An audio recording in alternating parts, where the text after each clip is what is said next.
that up.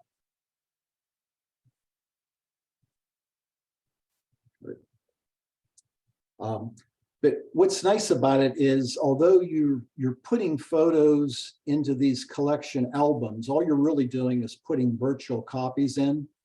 So it's not increasing any stress on the capacity of your internal or external hard drives, wherever you're storing your photos. It's simply a catalog-based bookmark, if you will, of the photo. And so in Lightroom, let me find so now this is Lightroom 6. I don't know if they've changed the layout a little bit or if they've even changed the features of the collection. So if I show something and it's significantly different and you're aware it's different, please speak up so that others can know that I'm not quite up to date with my Lightroom. So here's the collections panel, and in my case, it's right underneath my my folders. And if I wanted to go ahead and start a new collection, the plus sign here, if I click on it, so you can create a collection, you can create something called a smart collection, and you can create what's called a collection set. And the collection set is a larger folder, if you will, that you can store and save a standard collection. So what I did here, just as an example, is I created this collection set called photo subject categories. And if I do the down arrow, I just threw in 4 categories. I've got animals, balconies, doors and windows, black and white, and clouds. So if we would go into this, these are just some of my photos that I had from previous years had thrown in and put them in the animals collection. So if somebody wanted a bird photo for some reason, or some type of other animal, or you could have a separate bird collection, you can go in here and find them. And then, assuming you didn't put all of your photos from a particular shoot in that collection, if you right-click on it, on any of them, you can go down and go to folder in library, which will take you back to your catalog library where this photo actually resides. And you can find other photos from that particular shoot that maybe you would want to take a look at as well. So it's just handy to be able to find photos of different subject matters. And I said the collection set is just this general heading for this group of collections. The smart collections, you set up rules, if you will, on what you want to go into the smart collection. And so I've got one where any of my labels that are colored red would go into this particular collection. Or in this case, it's any photo that's got a 5-star rating in it. Got a 3-star one, video walls. Here's one without keywords, 51,000 photos, because I don't have very many photos that actually have keywords with them. But it's a nice way to organize your photos in addition to whatever your folder system is on your computer itself. So that's just showing you that you can do this on Lightroom. Oh, I guess what I should do here is, hold on for a second. So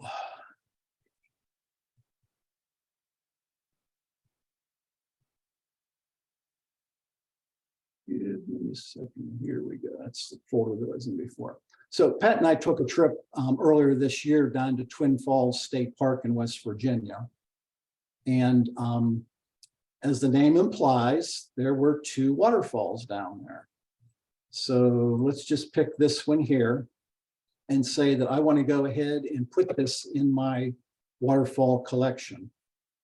So I'll come down to where the collections are. And so I've got 3 watertight collection, or yeah, collections. I've got beach and shore, ponds and lakes, and waterfalls and streams. So basically, I'm just going to select this photo and drag it over into waterfalls and streams. And then if I want to go ahead and see it in my waterfall and streams, so now I'm in the waterfall and streams collection. And here's some other waterfalls and streams that happen to be in there. So it's really easy to use.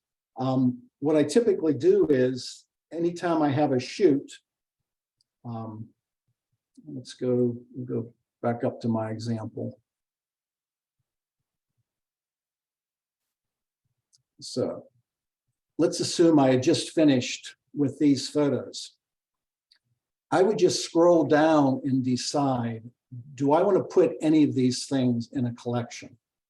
So here's a pickup truck that I think was kind of cool looking. And one of the reasons I thought it was cool is this one's named Thelma. And they had another truck that was named Louise, which I thought was just kind of cool. So anyway, if I really like that, one, and I don't know if Lightroom, if I have a vehicles one, to be honest with you. Oh yeah, I do have a vehicle. So I take the pickup truck. Why is that going? Oh, I don't have my hand tool picked. How do I get my hand tool back, guys? Hello? Oh, there it is. No? Okay, and I'll just grab it from here. And no, it won't let me do that with that. Why can I? Okay, do you know how do I get back to my hand tool? Do you have to have the whole grid showing, not just the one photo? I don't, maybe. Let's try it. So, okay, you might be right, Beth. Okay, there we go. So now that pickup truck is in my vehicle collection, and I don't have a whole lot of vehicles, to be honest with you, but there's some there. So that's how you use it. So I'm going to switch over to Capture One. And let's see, I'm going to move you people out of the way here first. So here's my collections in Capture One. And for instance, this one right here, Topaz Sharpen Examples, is one I put together this afternoon just for tonight's presentation on sharpening, so that I have those photos available in this particular collection. This next category here, special photo projects, are three things that I've been just over the last few years just trying to develop a little specialty collection on. I've got window views, nature, environmental portraits, and mail pouch barns. So anytime I go to a shoot and I happen, let's say I go somewhere and I've got some type of interesting shot that involves a window in some fashion, then I'll throw them in this window view collection.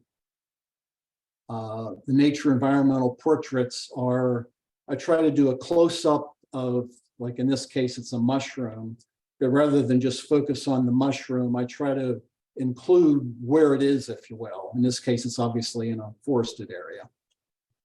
And then same thing with mail pouch barns. I'm just trying to get a collection of mail pouch barn photos. And again, in this case, I'll just put a barn in from a particular location. But if I click on one, I can go ahead and show in the library, and that will show me all the photos that I took at that particular shoot. So let's see here.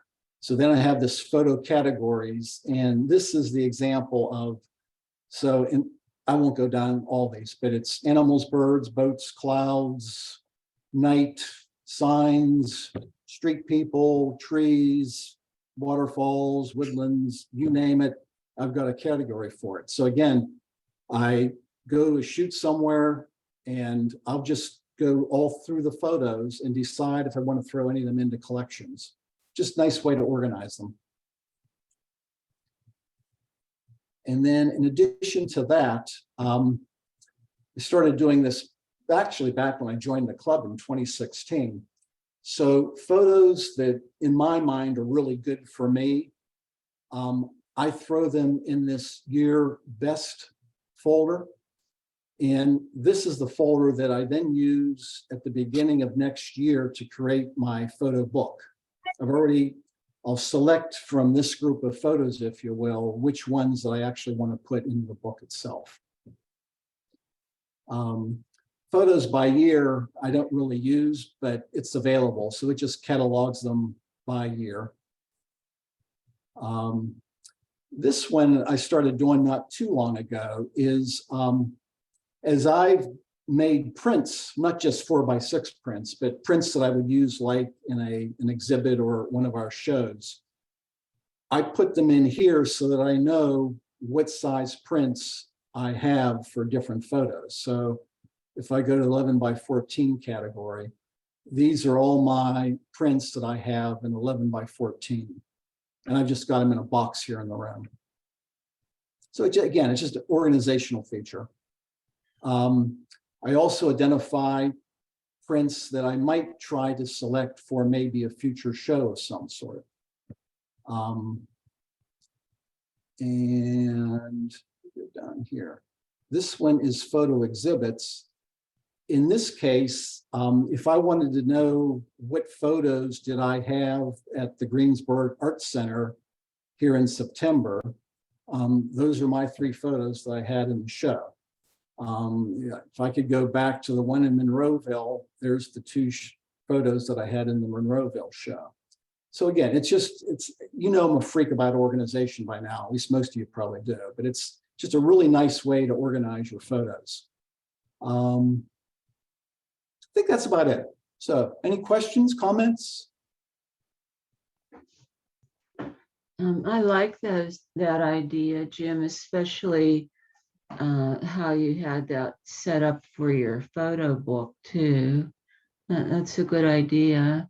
I have something similar to that, but not actually in the program, just in a folder on my desktop. Sometimes I'll just put copies in and do like a collection title, but I think it'd be much better to do it right in Lightroom or Capture One. Are you actually making copies of the photos and putting them in the folder? Yeah, like just saving. I think I use like a 11-inch long edge, like Brian suggested, and just make a copy, and then I'll look at them, in different folders. And right now it's not too bad. I can remember about what date I took them, but it's getting to a point now that I think I'll have to do something like you've done here so that I can find things. Yeah. And be honest, it doesn't take, like starting from scratch, it wouldn't take, now, you might not want to go back 20 years worth of photos, but it's fairly easy to go back, depending on how you have your photos organized to begin with on your hard drive. But if you've got like a folder per shoot or a folder per month or however you organize your photos, it's fairly easy just to go through folder by folder and quickly just drag and drop some of what you would consider your better photos into some type of a folder system. And then you'll be able to access them fairly easily in the future. So it doesn't take a real long time. It's just a matter of establishing how detailed you want to go into categorizing your photos and how you want to categorize them. But once you actually set up a system, it's fairly easy. And you can put the same photo in multiple collections. You're not limited to just one photo in one collection. You can take one photo and stick it in a half a dozen collections if it fits your collection category organization. Just a comment. What you could do, Suzanne, is name a collection And then all you have to do is the photographs, you right click that collection and you make it as a target collection. And then what you could do is scan your photos and just press the letter B to every photo you want to add to that collection, and it would automatically drop it into that collection. Hello? That sounds pretty cool. Did you say, how did you say you? In other words, what Jim did was you go to your collections. Let me go back to Lightroom, Bob. Hold on. Yeah. Okay. Okay. So what Bob is talking about Is that right? Correct. Hey, You start a Jim, new, yeah, you press the plus sign. If you're going to add photos, Oh, I'm you sorry. press, you make a new collection, you just create a collection, let's say flowers. And then what you could do is We'll right just go click that. The inside of collection set. You want to set it as a target collection, Bob? I You assume? can, yeah, you could do that. Or else afterwards, you could just set it any collection, you can make a target collection. And then just press the letter B, take the photo and just Yeah. click on the photo in your grid view, and then just type the letter or press the letter B as in boy, and that will add it to the target collection or the collection you want. So, for example, Jim, do you have cars there I in your got one collection? called vehicles. Yeah, Mm-hmm. that's what we're looking at right here. This Okay, is- good. Now, just Jim, on that one, just press on that vehicles collection, just right click and on make the it a target collection. Right click, and then it says at the set as bottom, target. right, set as target collection. Okay. And then what happens is let's take that train. I'm sorry I don't have the video because my Well, camera's these are not already working. in the collection, so that might okay. be a good example. Okay, so you can 'Cause they're take already any. there. Oh, okay, so they're already there. So you could go to just go to any other collection and just Well, we'll press just, the letter- okay, here, just for the hell of it, let's assume that we'll just go to a different collection. yeah, just press Let's any one. assume that that was a vehicle somewhere Right. else. So with Bob, oh, I just hit a B. Yeah, just hit the letter B. Just highlight it, hit the letter B. Okay, so it just told me it was there. So if I go down to vehicles, Right, there it is, it added it. right. Now, Bob, I will tell you, that's cool to do. In Suzanne's case, or anyone else who's starting out that doesn't have a collection set, doing it this way would be good but it only gets you into one collection. Right, you have to start a Whereas she might collection. be going into one of 20 new collections. Okay. Well, it But just, that is a neat feature to be able to automatically see it. It saves you from dragging and dropping. right, yeah. And you could click multiple photos. Let's say if you imported, let's say 20 new vehicles, and you want 5 of those 20, then you just highlight the 5 that you want, just press the letter B, and they automatically go into the collection. And in this case, I don't want the tree in Okay, my, right, so I'm going to just remove that. right. hey, Jim, Yeah, while you're in your vehicles, can you scroll down a little bit? you want to see one? Yeah. Okay. The red one. Hmm. Where did you find Um, that? That was that we took a road trip up through Michigan back a few years ago. And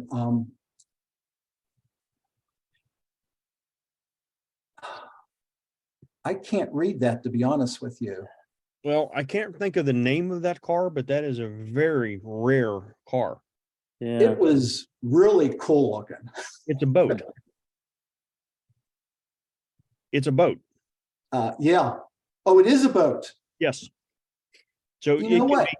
it's amphibious. It can go on land or water. Oh, You know what? I had forgot that, Brian, but now that you tell me that, the owner was out here at one point. Yeah, exactly. Oh, and actually, now that you say that, so it's AMP, that's amphibian, and whatever the hell the rest of that is. Yep. I've never seen one of them in person. I've only ever seen them in pictures or on videos. Oh, But well, that's you got a literally good that eye. is a boat. Yeah. It was pretty cool looking. What's that? I say it's probably James Bond's car. Yeah. Yeah, it could be. Yeah, there was a movie. Yeah, there was a Yeah. movie. He went in the water with a boat, with a Yeah. car. Okay. Hey, I Bob, just- thanks for that added information on the quick collection. Yeah. Anybody else, any other comments or questions?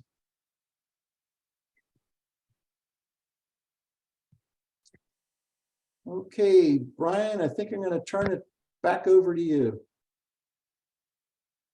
Okay.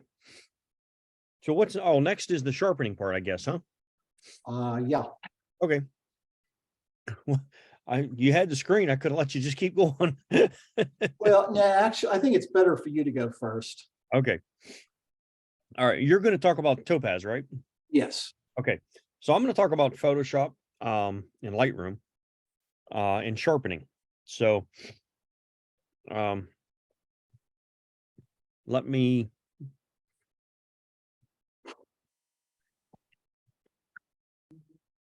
make sure that my, yeah, Lightroom is open. Photoshop is open. Okay. Back to Zoom. Okay. Now let me share my screen and we'll take a look at Lightroom and Photoshop. I don't think I need that, but okay. Share. Okay. You guys see Lightroom? Yep. Okay. All right. So sharpening, there's a billion ways to sharpen. And I'm just going to show you a couple things that I do and some new stuff that I learned today. So we'll show you both of those and you guys can choose and pick how you want to do this. The only thing I can say is when you're sharpening, don't over sharpen.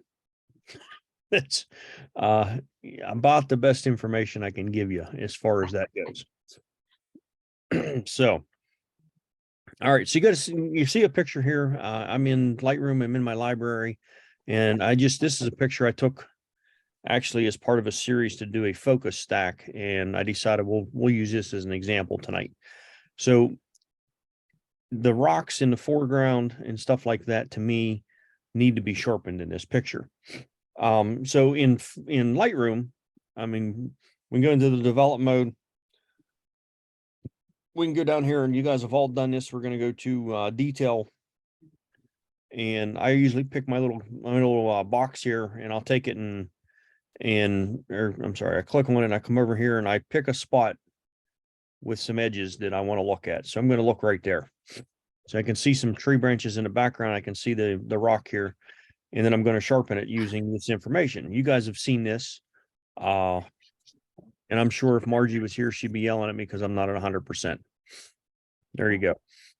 You guys have seen this. You've all used this as probably a sharpening. And I'll show you how I would sharpen this photograph using this. I usually just grab some stuff here, not all the way down, and grab some stuff here and I bring it down and then I start working. My sharpening amount for me is normally in the 25 or 28 or 30, somewhere in that neighborhood. And I'm just looking at these edges and these branches when I do that. And I'll run it up there. Radius, everything I've ever read about radius is that you're not to go above like 1.4, maybe 1.5. I typically will run a radius to about 1.3 is normally where I use mine. And then my detail, I can run up and down and I just mess with that back and forth a little bit till I see what I'm looking for. That ain't too bad. And then you can, if you use the masking, you can't really tell what it's doing there, but if you hold your option key down, you can mask this out a little bit. So option, I can't remember. Somebody help me with what's the option or alt, I think it is. Option. Not on a Mac, on a PC.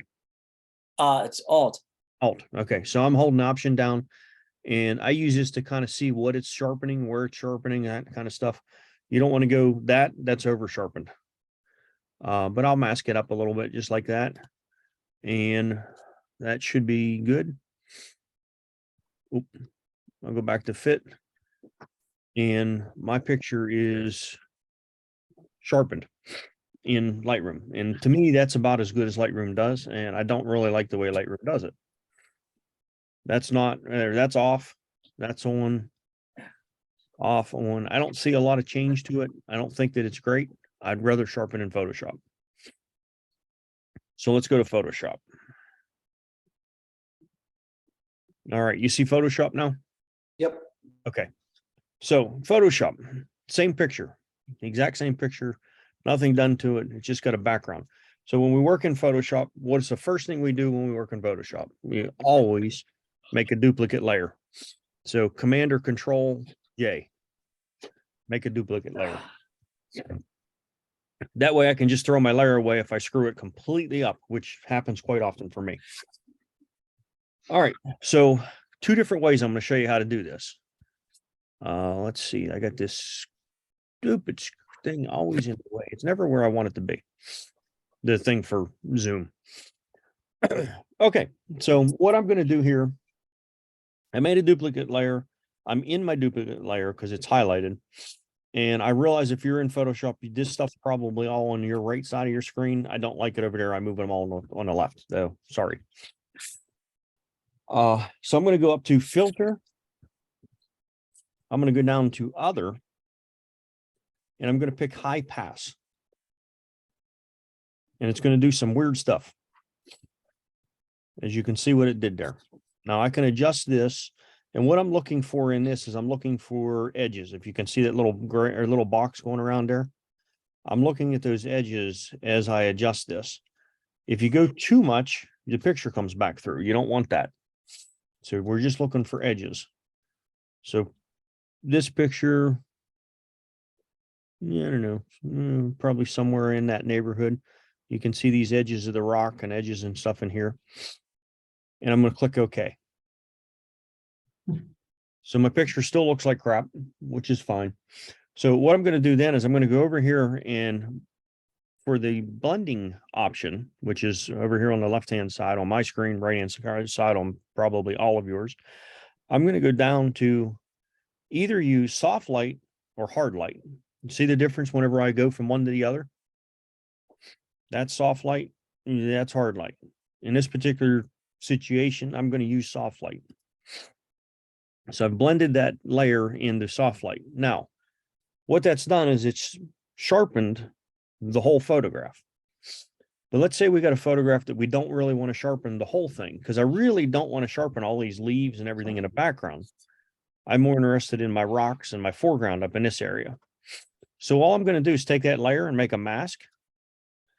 And because that layer or that mask is white, I want it to be inverse. I'm going to click on it and do a Command or Control I, and I'm going to make it black.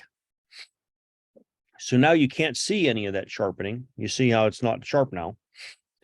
And then I'm just going to use a brush tool with a white brush, a pure white brush. And you can adjust your brush for size or whatever using your bracket keys. When I do this, I do with an opacity of 100% and flow of 100%. And what I'm going to do now is just brush in where I want my sharpening to go. So I'm going to sharpen my rocks like this. I'm going to sharpen these rocks over here, a little bit here in the woods, a little bit down here in the water, just in that area. And you can see on the mask here on the left-hand side where the white's starting to show up. That's letting my sharpened part to show out through. Now I'm done. That's how I sharpen a picture in Photoshop. One way. And if you look, I'm pointing to my screen. You guys can't see me do that. If you look over in this area right in here, I'm going to turn what I just did on and off. You'll really be able to see the difference in this area right here. The rock's a little bit harder to tell just on the screen, but you'll be able to see it over there. Off, on. See the difference in sharpening? So right now it's off. If you look in that dark wooded area right in here, I'm gonna turn it back on. Brian, it could be just my screen. Can you zoom in and do that? Yeah, sure.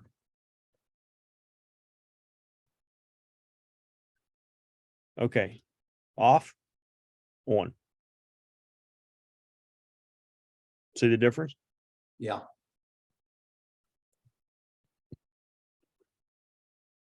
Off, on. Mm. But what this does, by doing it in this particular manner, is it allows me to sharpen what I want to sharpen and leave other stuff alone. So I didn't really want to mess with all this stuff back here. So like in Lightroom, I sharpened the whole picture at one time. Over here in Photoshop, I can come in and sharpen just the areas that I want by using the layer and the mask. So we said I did my rocks and stuff in here, a little bit down in here. I'm going to leave this part of the water alone. I want that to be a little bit blurry. So in Lightroom, it sharpened this. In this version, I'm not sharpening that at all. So I did sharpen this area right here. And it gives you kind of a way of selectively sharpening what you want sharpened in your picture. And to me, that's a better way of doing things. I like to be able to decide exactly what it is I want sharpened and what I don't want sharpened. So this is the way I like to sharpen a photograph. Now I will say this, and I didn't do it here. Typically, if you're going to sharpen your photograph, what I do is I size my picture for my output size first. And I didn't do it here, and I forgot, I should have mentioned that. So when I open in Photoshop, which you guys all know that I size my pictures in Photoshop anyhow. So I'm going to open it in Photoshop and I'm going to size it to the whatever output size. So if I'm printing an 11 by 14, I would have sized this and cropped it to an 11 by 14 and then did my sharpening. That way my sharpening is going to be for the size of the print that it's being made. I don't know that that makes a huge difference, but that's the way I do it. What do you think of that? Good. Okay. All right. So that's one way of doing it. Hey, Brian, yeah. Just so if you would go back to that, the high pass filter, what go through that decision-making process on how you control that, if you will. Let me just throw this layer away. We'll start over again. Command J, I'm in my layer. I'm going to go up to filter. I'm going to go down to other and high pass. All right. So if I have this all the way off, I just got a gray, it's just showing me a gray screen, right?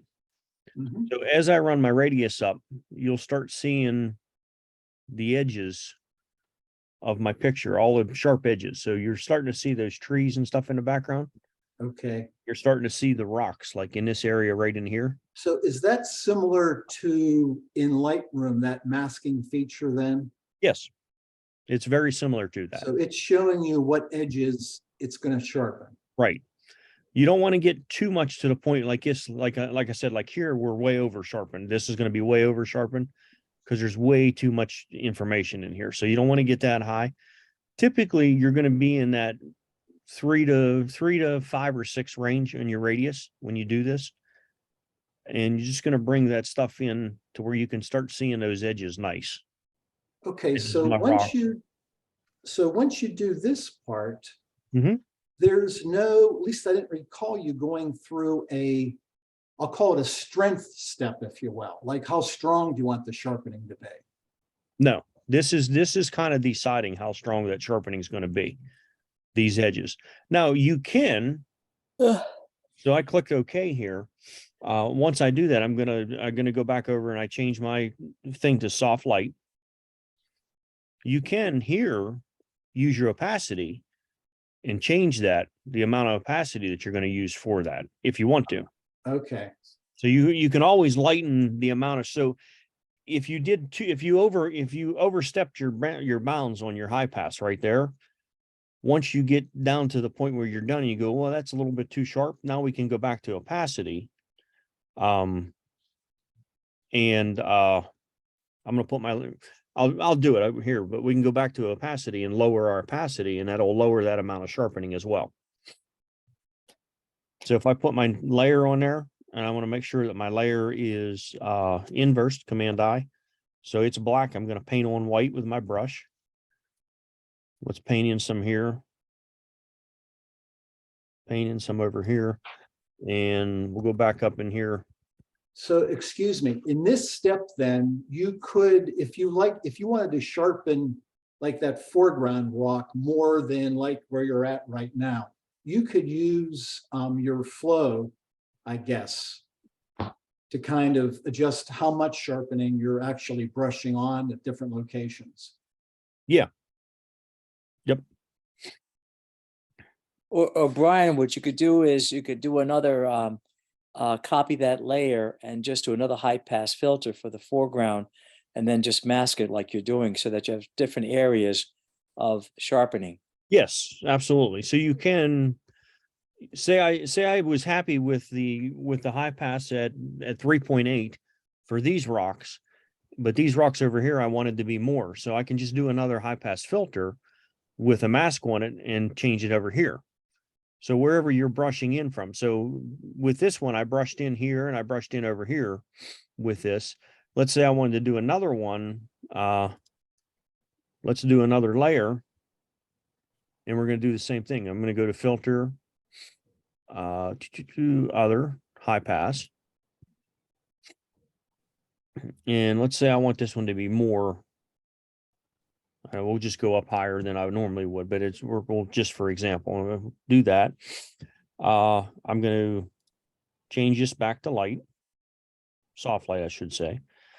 And then I'm going to put a mask on that layer.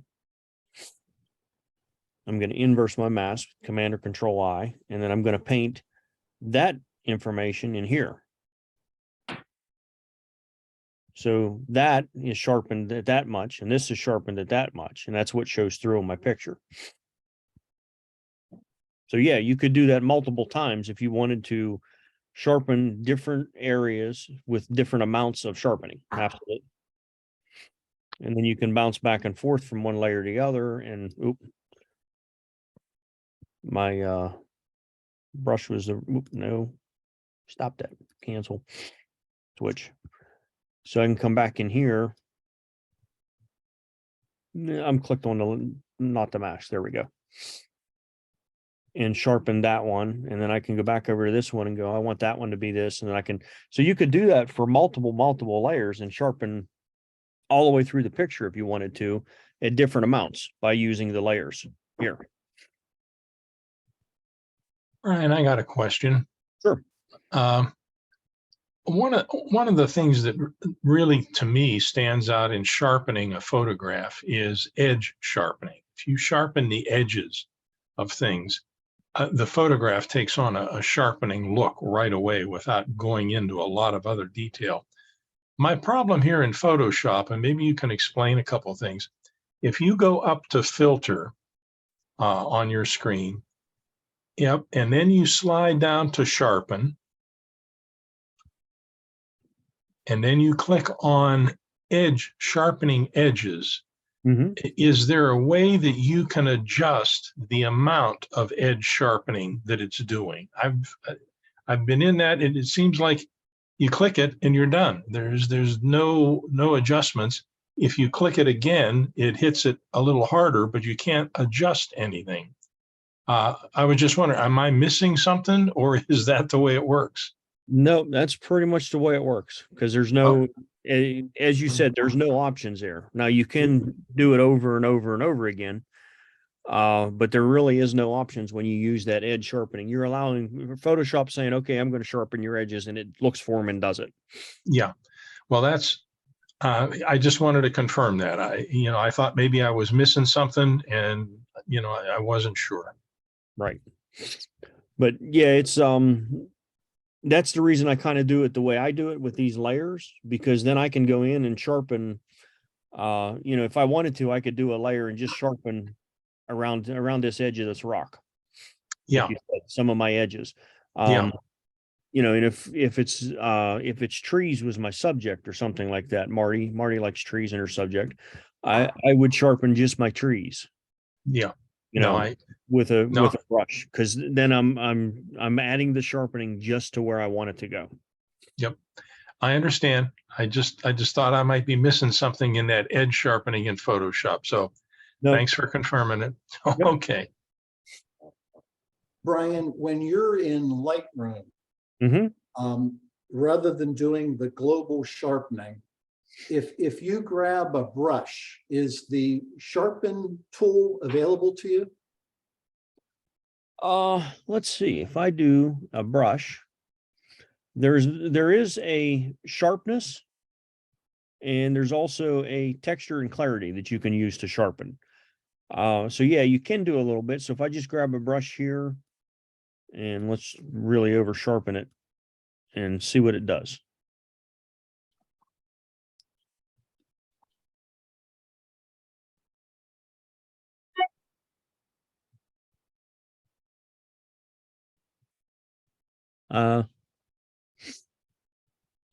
So it sharpened it, and you can see that it actually did a mask. If you look here, the brush with a mask.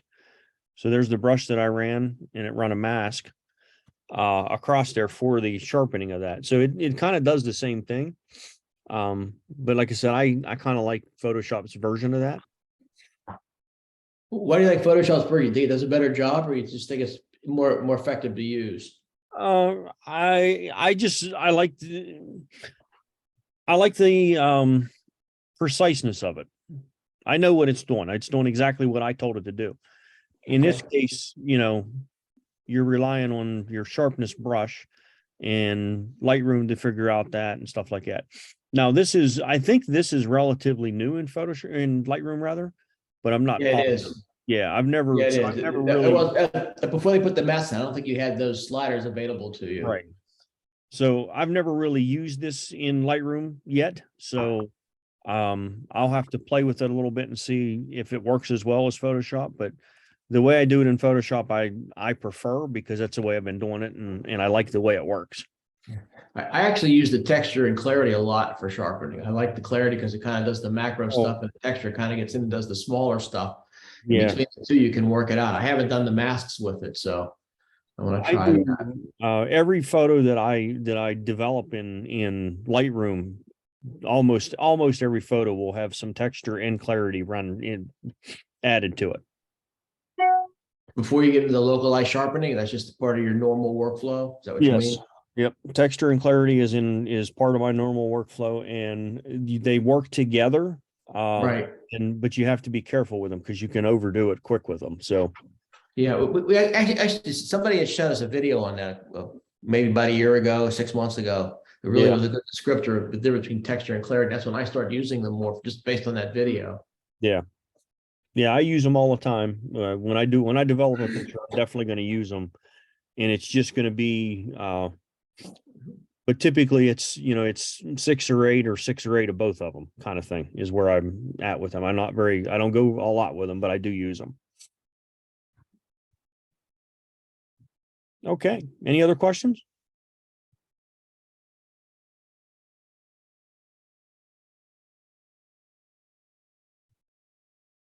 No? Okay, let me go back to this picture here, because I said I was going to show you 2 ways of doing this. So I'll show you another way to do this. Let me delete these layers. All right, we're back to 0. Everyone still there? Yep. Okay. Yeah. It was extremely quiet, and I was beginning to think I was by myself again. No. Okay. So I'm going to go back to this picture here, and I'm going to show you just a different way of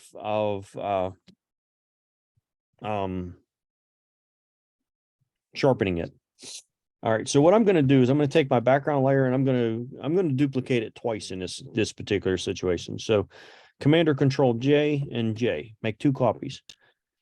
The bottom layer, I'm just going to rename it so I know what's going on. I'm going to call that normal. And the layer above that, I'm going to call vivid, because this is actually what it's called. I'm doing a vivid sharpening. If I can remember how to spell vivid.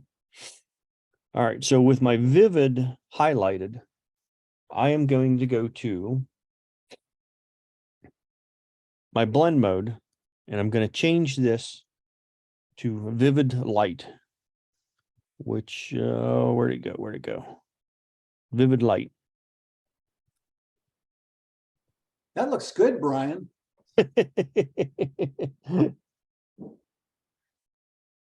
Oh, you know what? I screwed up there. Hold on one second. Let's go back to normal blend mode. With the Vivid, I want to change, I want to do I want to inverse this layer. That's the part that made that look really strange. I'm going to make it look really strange first. So I'm going to do a Command or Control I, and I'm going to inverse the layer. And all that's doing is making it look like a negative. Okay. Now I'm going to do the Vivid light layer. And look at that. It kind of looks like the high pass filter type thing. But in this case, I'm going to go up to filter, and believe it or not, I'm going to go to blur. And then I'm going to go to Gaussian blur. Looking a little bit more like the high pass filter, isn't it? So I'm going to do the same thing with this. I'm going to change it to get my edges. And on this one, I'm going to go a little bit, I'm going to go over just to kind of give you guys an example of too much. So let's go up into the 6s or 5s or so. Excuse me. I'm going to click OK. So after that,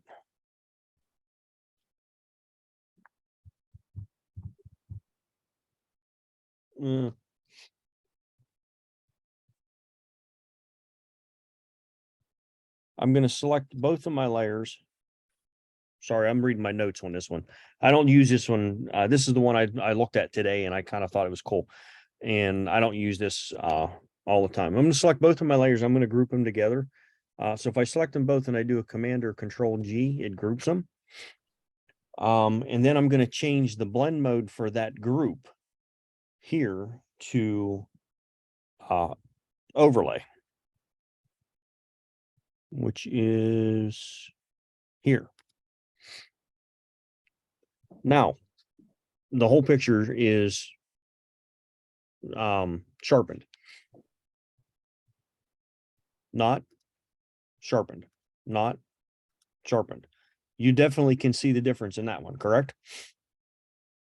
Yep. Okay. So I can do that to that point, and I've sharpened the whole picture. Or at this point, if I want to, I can take the group and add a mask and brush in just like I did with the previous before. So I'm going to add a mask. We're going to inverse that mask, Command I on the mask. So now you see all the sharpening went away. I'm going to grab my brush, make sure it's white, and I'm going to sharpen in. We'll do this one for John a little bit more of just the edges here of some stuff. Let's go up in here.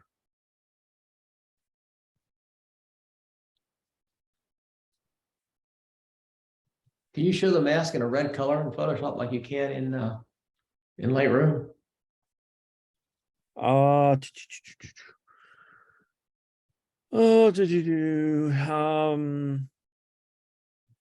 You can, but I can't remember how to do it. Okay, fair enough. That's not important. I was just, you can tell I don't use Photoshop very much. I ask a lot of fundamental questions, so. Yeah, you can. I just can't remember how to do it. No problem. I can find it out. It's not that. It has something to do with.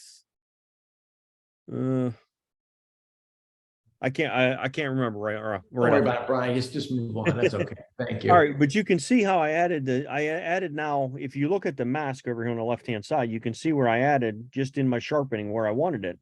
So I sharpened kind of around this rock, but I didn't sharpen the whole rock. I sharpened down through this area, but I didn't sharpen in here. So let's go in and you can see I sharpened up along through here. Let's sharpen this part. See it sharpening? Where I brushed that in. Sharpen. So you can brush that bigger sharpening in, and this is actually because I went a lot more with my my radius on that brush or that mask. You can see it a lot more than I'm sharpening. But again, you can sharpen now what you want to sharpen and not sharpen the whole picture.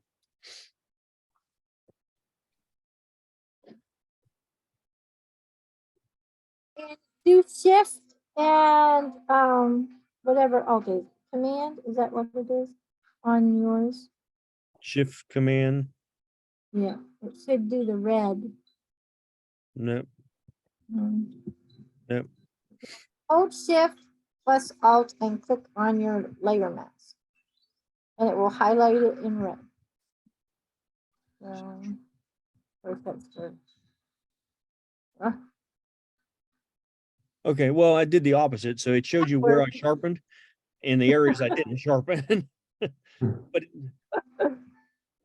That works. mm, Probably inverted. Maybe That was what, just Shift Command? shift and option, and then click on the layer mask, and it brings up where you did not sharpen. Okay.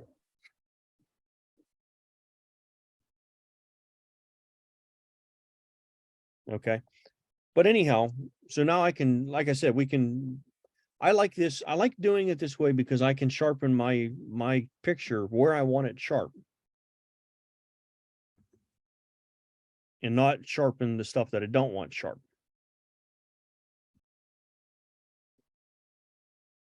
So let's shut that off. See the sharpening go away? And the sharpening come back.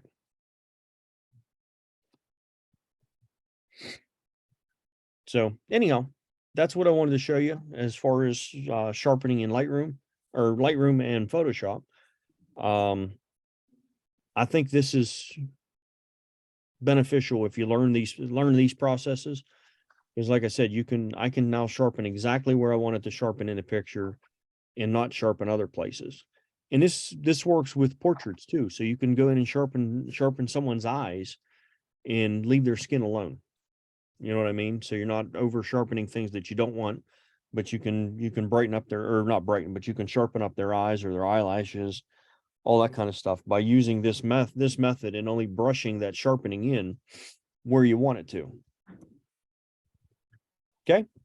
So Brian, this just reminds me of when I was trying to learn to do Photoshop once upon a time, how frustrating it is for someone new to it, because there's just so many things you've got to do to accomplish something like this. And I'm sure, like, with some repetition over time, it just becomes second nature. But here was my question for you. Like that, is it possible to, I'm going to say automate, that might not be the correct term, but to save like that, the filters, and that you could just whenever you want to do sharpening, you would bring that in and not have to go through that step by step by step? Absolutely. So that would be called writing in action. Okay.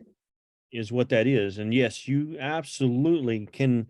So you could do, say you're comfortable with most of your pictures, and you get to know that most of your pictures, your high pass or your Gaussian blur or whichever version you're using is going to be usually around 3 or 4 or something like that. You can tell Photoshop to record your steps. So say we tell Photoshop to record all the steps up to the point where it puts the mask on, and then it stops. And then up here, see this little play button here? That's actions. Let me open these up. And in here, you can save your action, and it'll record all those steps. So I can tell it to do all the steps right up to the point where it adds my mask on, and then stop. And then I can grab my brush and go in and just do my sharpening myself. Okay. So yes, So- you can eliminate all the steps of making the double copies and all that kind of stuff. You can save all that into an action and name it sharpening. And you go up here and you click on, here, if I click on wood frame and hit play, it's going to complain because of my image size. So I probably just crashed my Photoshop. But you can, sorry about that. that's okay. Okay, so let's try.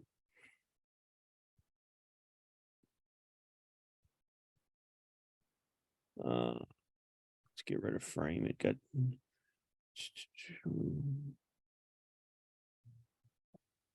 Here's one that says save as Photoshop PDF. And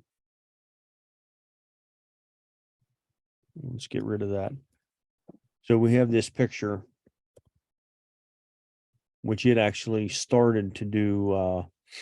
It started to add the wooden frame, and it added this one. But say I want to save this as a PDF. I can come over here and click on Save as PDF, hit Run, and it's going to ask me where I want to save it, and it'll save it for me.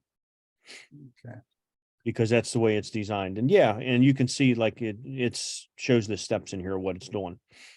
I used to use them all the time. I don't have any in this version of Photoshop, but I have had them set up to resize and stuff like that. So I can go in here and set one up to resize a picture to 14 inches or whatever it is on one side or whatever. And then I can just come in here and click and run the action. Okay. Do I assume that actions are available for sale then on the internet? There are, yes. And actually that second version, the one that we just did where I did 2 duplicate layers in that, you can download that action for free from his YouTube channel. Okay. That's interesting. Yep. So Beth, I've got a question. Is Beth still there? Beth, I've got a question for you. I'm here.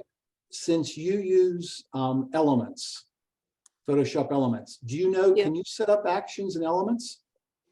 I don't remember. I've never tried. I kind of don't think so. But I know that it does have the high pass filter. I'm pretty sure it does anyway. Okay. So you'd at least be able to do the stuff, even if you can't make an action to do it automatically. Okay, thank you. At least the one version. I wrote down what I could kind of grab of the second one.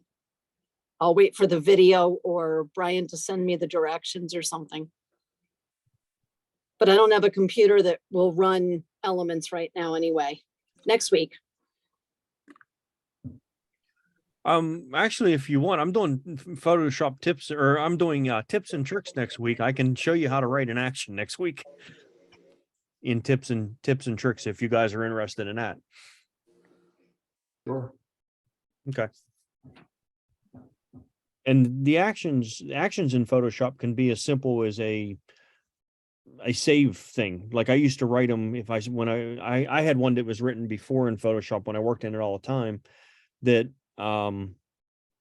it would save and close the pictures that I had open.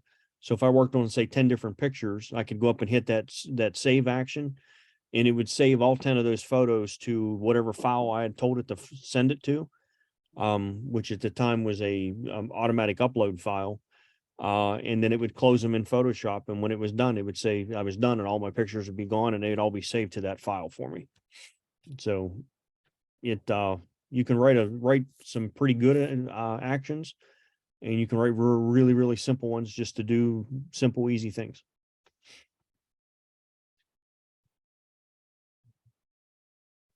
All right. Any other questions, guys?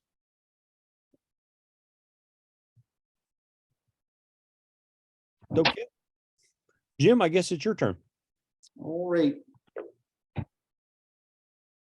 So tying into Brian's presentation on sharpening, I'm going to just give you a kind of a short demo on Topaz's Sharpen AI.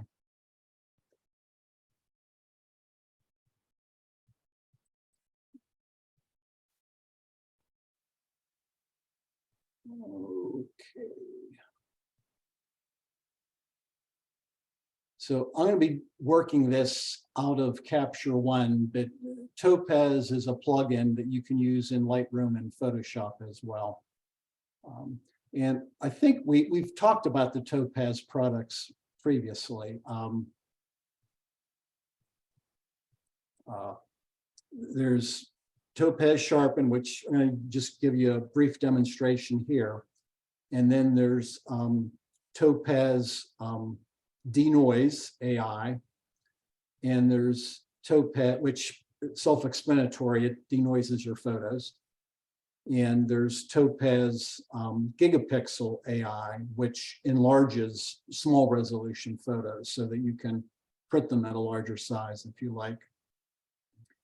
And then just within the last, I'm going to say 2 months or so, Topaz has come out with an all-in-one AI. It's called Topaz Photo AI, that in one step you can do the denoise, the sharpening, and the enlargement all in one step. Because with their their previous products, if I had a photo that not only did it need sharpened, but it needed denoised, and I did a really tight crop maybe on a flower or something, and I wanted to enlarge it, what I would have had to done is take the photo and take it into Topaz denoise, bring it back as a TIFF file, and then go ahead and send it back over to Topaz Sharpen to sharpen it, bring it back as a TIFF file, and then take it into Gigapixel to go ahead and enlarge it. So it could be done, and it's easy to do, but it takes a little bit of time.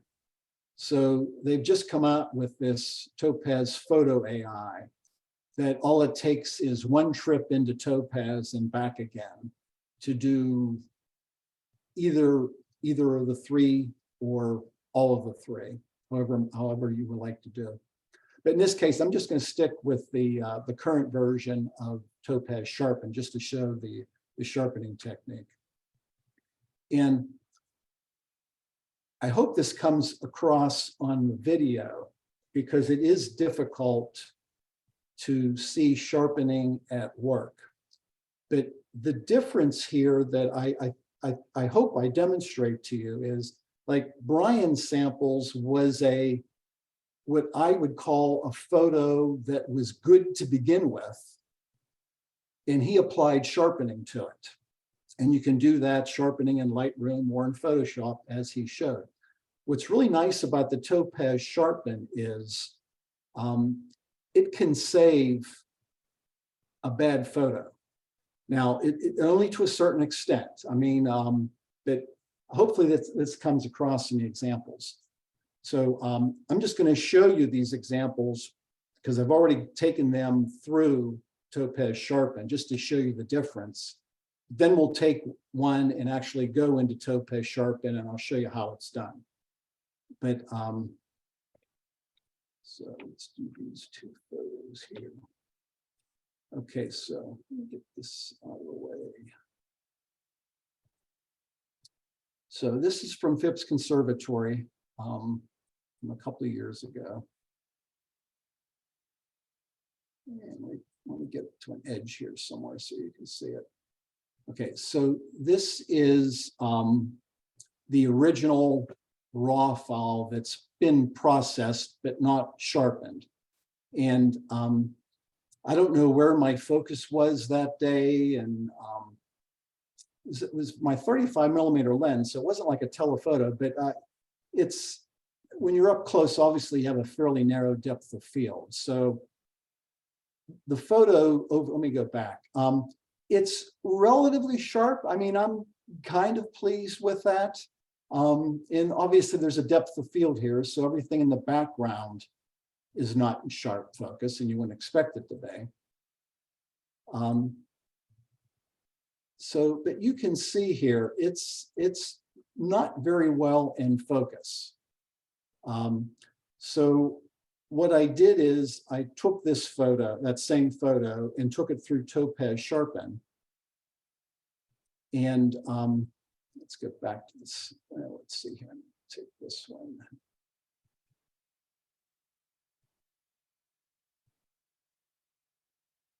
That's kind of the same spot. So I don't know if it comes across on your screen or not, but in my screen, this is day, or yeah, this is night and this is day. It just can take something that is out of focus and sharpen it. Now, what's interesting though, it knows when it should do it, or when it can do it, and when it shouldn't do it. If we go back into, hold on for a second, let me do this differently. Do a shift. you can see here in these blurred areas, they're basically identical. It did not try to do something artificial with an area that it knew it couldn't sharpen. So that's kind of nice. So that's the flower photo.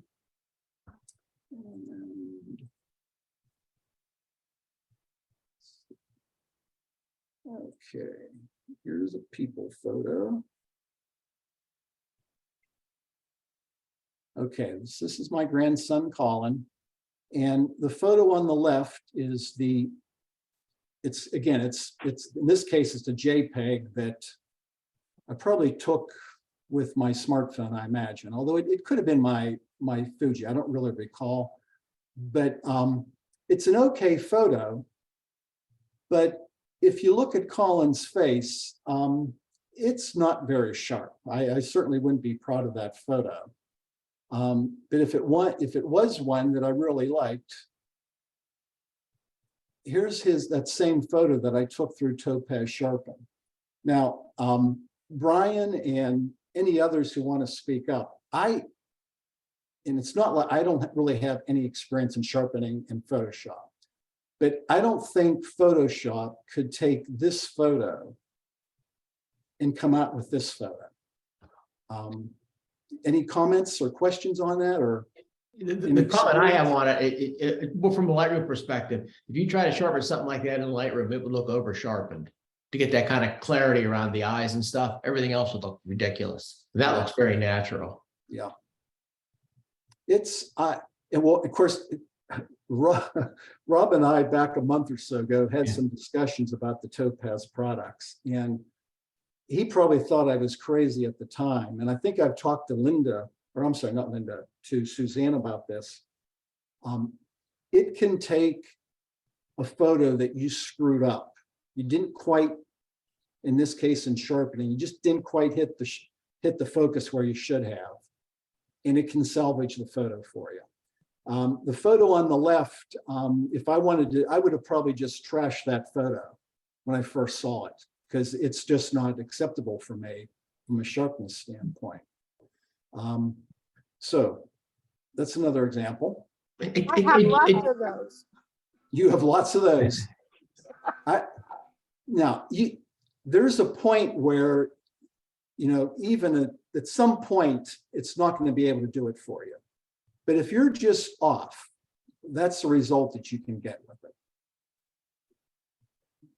Jim, did they explain how they do that? I mean, It's artificial intelligence, Bob. I have no idea. It's magic. It's magic. I got to tell you. The thing I like about it, when you go into Topaz, it'll actually give you a mask so you can see what it picked as your subject. We're going to do that, Rob. Oh, you're going to do that? Okay. I'm sorry to steal your thunder. Why it's something pretty magical to begin with. So this is a trumpeter swan in Mammoth Park earlier this year. And let's see here. Okay, so again, top photo from, just looking at it here, it looks pretty decent, to be honest with you. So it's like, okay, but it's certainly not great. So we'll go ahead and so bottom is Topaz. Let's get his head in here, or hair head. You ought to be able to see dramatically the beak. And if you look at the feather detail, it's pretty much like night and day. And the other thing to look at here is this tree branch behind it looks the same in both photos. It sharpened what it should sharpen and let everything else alone. Okay, so let's do this. And so we'll just start with my base photo here. And you would do the exact same thing in Lightroom if you had this photo. I'm going to go up to, in my case, I go to image and edit with. You would have the same capability in Lightroom. And I'm going to go down to Topaz Sharpen. And it's going to send over a TIFF file, although I think I can do a DNG as well. Yeah, you can do a DNG, but send a TIFF file over to it.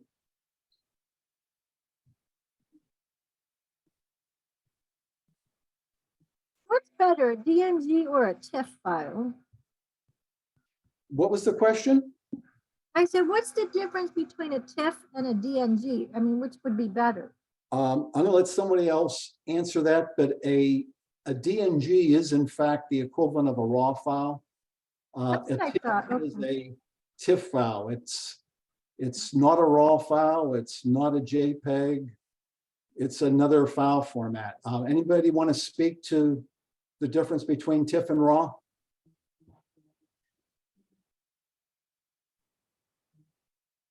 That's okay, everybody's sleeping. Okay. Maybe nobody knows. So there was a period of time where everyone said to switch all your photos over to DNG. DNG is a universally read file. And TIFF file is typically a universally read file as well. Both have no compression to them, like a JPEG or anything like that. So both are very good at that. And they're both really good files. Some people use DNG, some people use TIFF. They're really kind of,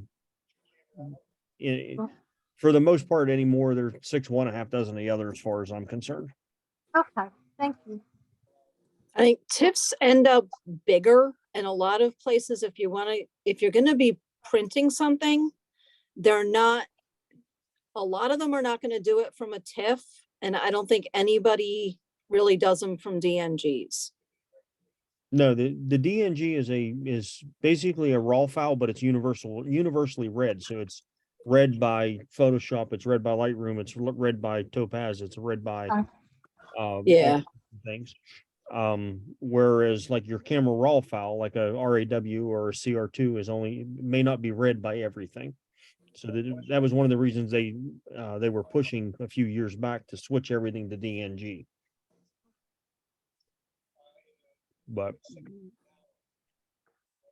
okay, go ahead, Jim. Sorry. No problem at all. That's a good question, Marty. So if anyone's paying attention, down here in this little blue box, there was an update bar here. It does take a while. I didn't time this particular one for Topaz to kind of figure out what's going on in the photo and come up with this preview. So before I forget to mention this to you, although this is a sharpened model, if you see over here, one of the things I can do is if there's a little bit of noise in it, I can suppress the noise as well. Likewise, Topaz Denoise has a sharpen feature in it. So theoretically, I told you before about having to take the photo into one and then back, in my case, to capture one, and then back out to Topaz to do the 2 steps, if you will. If the photo primarily needs sharpening, then I go into Topaz Sharpen, and if it needs a little bit of noise reduction, I can do it here. And then likewise, if the primary problem is noise, then I can go into Topaz Denoise, take care of the denoise, and then also do a little sharpening there as well. So they do both, but obviously they're focused on doing one better than the other, I guess is what I'm trying to say. So in this case, I've got the sharpen model set on automatic, and I'm going to show you non-automatic in a minute here.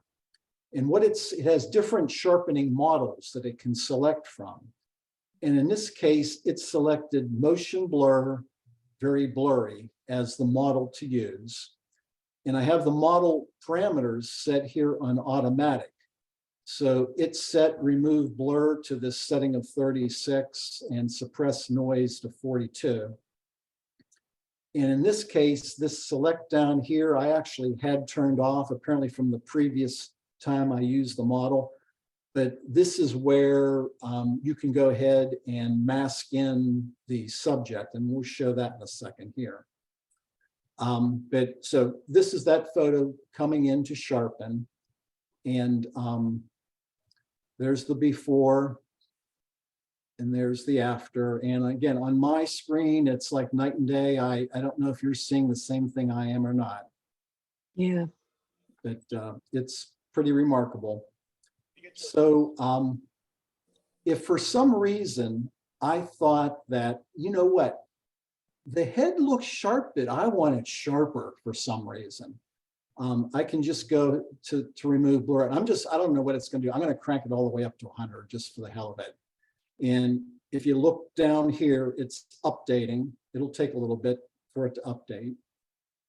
It probably won't look very good, to be honest with you. So that is, and again, it could be DL, my computer is a little slow. Maybe a more recent version of computer this would update a little bit faster. But there it's updated. I don't know. It's the beak looks okay, but I'm not sure I like the neck feathers here look like maybe they're a little too crunchy. So if you don't like that, you can just adjust it wherever you want to. The problem is, again, it's not instantaneous. You're going to have to wait around until it updates. And I'm going to let that finish. And then I want to show you, if you're not pleased with the model that it's selected, you can take this out of automatic. Okay, so it updated. I'm going to go up here to comparison view. And okay, so here's all the sharpened models. There's standard, and then there's 3 versions of motion blur, 3 versions of out of focus, and 3 versions of too soft. And the versions are normal, very noisy, or very blurry. So what you can do is, if you're just not quite sure, you can go into this comparison mode. And so this one up here that's in blue is the one that's selected right now. It's out of focus normal. If I wanted to, and the blue indicates it's selected. If I go over here and click this one's selected. It's out of focus, very blurry. But maybe this was a really noisy photo. So I wanted to actually look at it, what it would do with in a very noisy model. So I could just click that, and now it's going to go ahead and change to out of focus, very noisy. So what I can do now is basically look at the results of up to 4 models at a time and decide which of the model best took care of my sharpness problem and / noise for this particular photo. So I'm looking, the out of focus normal does not look very good to me. This one is okay, but not great. This one looks pretty good here. But I think maybe this one happens to be, which is the motion blur normal. So I'm going to select this one, and I'll go ahead then and hit, if I wanted to, I could hit apply, and it would save that photo and put it back into my, in my case, my Capture One folder. So I guess at this point, oh, I'm sorry, Rob brought up the masking. Let me go back to the split view. I'm going to let that update first.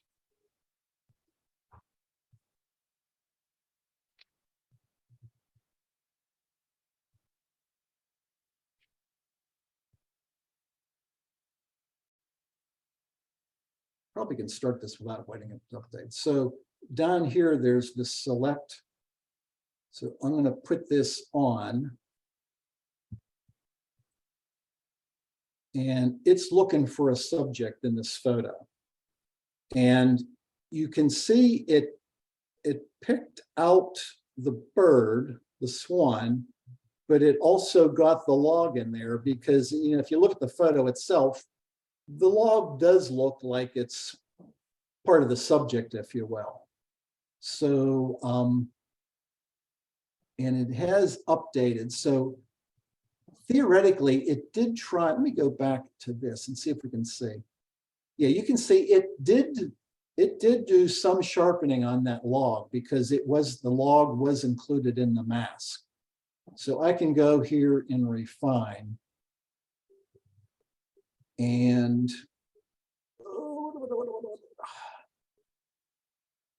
I don't normally do that. Oh, here's the brush. So here's my subtract. So I can go ahead and take the log out of the mask, so it no longer is getting the sharpening. And then if I thought the bird, let's see if I can tell, I think maybe it, did it miss? I think maybe it missed part of this wing here. Give me a second. There's a way to show that mask on it. This is kind of the question that Brian was asked. The system resources may affect your other quality. Okay, I don't have to worry about that. Overlay. Always show overlay. Oh, actually, okay, so I just missed that tip. Actually, it didn't do too bad. If for some reason, though, it had, well, actually, of course, it's not really in focus, but it's whatever part of the bird that is back there didn't pick up. So I can get my brush and reduce the size and include that in my mask to get that in there as well. So my experience with this is it normally does a half decent job of picking out the subject matter in the photo to apply the sharpening. So, any questions?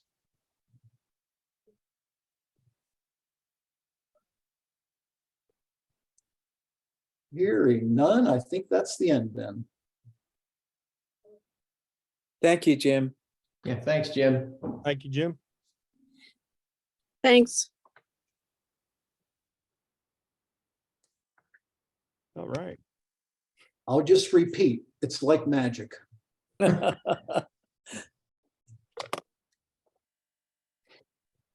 All right. Well, Jim, thank you very much for all of your input this evening. And thank you guys for your participation and questions. We have, according to my clock, 9 minutes. Anybody have anything they want to bring up or question or whatever? And just because I happened to look it up just now, Topaz AI stuff is on sale for Black Friday. So the Sharpen AI is only $60. For all 'Cause I three? don't think that On One has a Sharpen thing like separate. It does it differently. Topaz is $60 for all three? No, just for the Sharpen. Just for the sharpen, Well, I have all three, and next time I buy it, I would only buy the Sharpen. Well, Dennis, and I understand why you might be commenting on that. The Topaz Photo AI that does all three, and it right now it doesn't have the dedicated controls that you get in the individual products, but I think that's coming. And I don't know what the pricing is for the photo AI at this point. If for someone who's just getting into it. And Photo AI is 159 right now. Normally, Yeah, it was when I bought it too. yeah. okay, Yep, I bought it at 159 when it came out a couple weeks ago. okay. And it must have dropped the price again because of Black Friday. I tried all three, and the Sharpen in particular is quite good. Yeah, I bought them all too. I've never used them. Yeah. But I do used to have- Sharpen a lot. I But tell you the- what, Dennis, I don't know if you've done much with the denoise, but if I go out on a shoot and I've got some 6400 ISO shots and they're just full of noise, Yeah, It can denoise them without significantly impacting the detail. yeah. But what I found was Sharpen AI denoises pretty well. It does.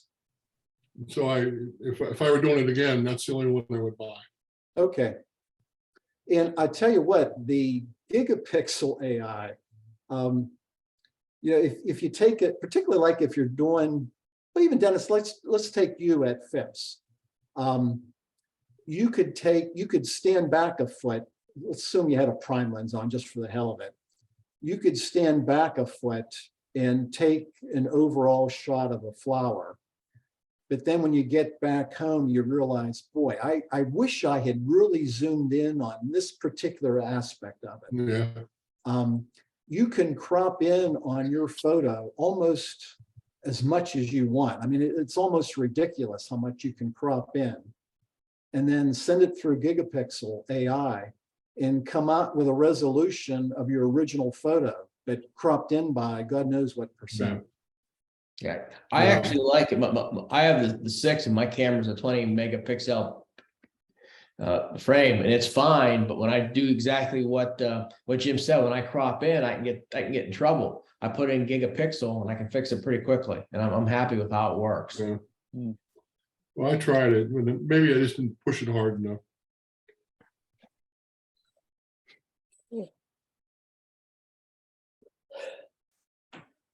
Well, I downloaded the trial of 1.1, so I have about 14 days to figure out if I want to spend money on that or not. Which one's that, Brian? The A1? 1.1. Yeah. But I did find the AI Sharpen to be quite good. It's at times remarkable. Okay. So if you bought the AI Sharpen, you could go back later and buy other parts of it, like the denoise and stuff. Yeah, they're standalone products, but Yeah. again, Yeah. the photo AI version Has all all three. three built into it. Gotcha. Is that a plugin for Photoshop, or do you have to do it Yes. separately from Photoshop? It's a plugin. It's a plugin. It can, I gotta tell you, I downloaded it on my computer and I got into Lightroom and Photoshop and it was instantly there. I didn't have to do anything. It automatically showed up as a plugin. So I don't know who gets kudos for that, Topaz or Photoshop and Lightroom, but it was. Well, I think nice and Topaz effortless. does. Yeah. All right, guys. Anything else?